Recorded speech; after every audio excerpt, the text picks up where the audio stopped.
Definitely a few things we gotta watch out for. You really don't want to fall into an aspect. Some of these aspects can be 4 or 6 feet deep, burning at around 1,000 degrees. Holy crap! That's getting worse! There's also the potential of lighting the heavy equipment on fire. The machines are covered with a lot of grease. They're burning diesel fuel. Watch your hydraulic hoses! You suck sparks into the wrong place or get one part of the machine too hot, there's a possibility that you get some fire. So mostly we just got to be extremely careful. There's only a channel for this creek to come in here. Oh my God, you can hear it. You can hear it boiling. Water's making it over here. We're gonna fill this all up like a big pond. Well, it's flooding it. You hear it hissing. It's not easy to put a fire out. Every step is a judgment call, a decision between life and injury, if not death. Well, look out here, you got fire by your track.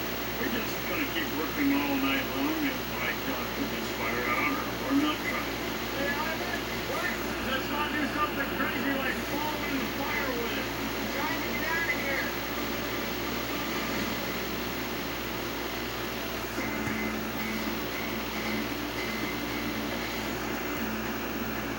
Over 60 miles away, Cool Morning gives Charlotte and Jane the opportunity for the homestead version of Girls' Day, planted along the vast tidal flats of Polly Creek.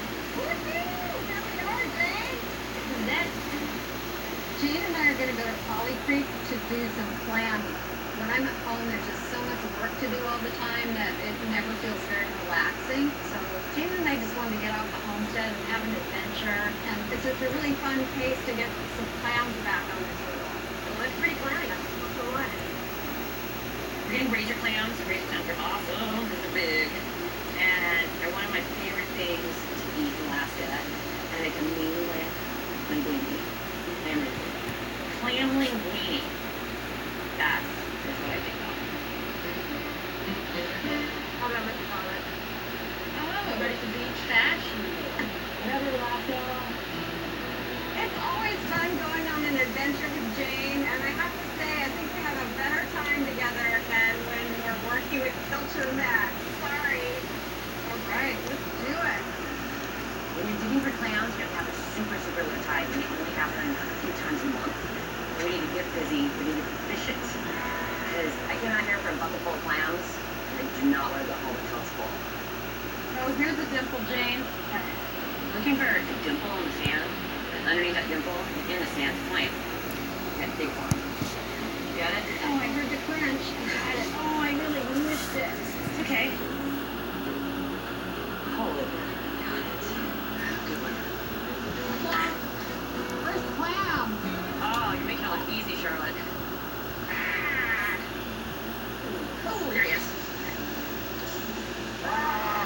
Shit! Did you get him? Oh my God. I destroyed him.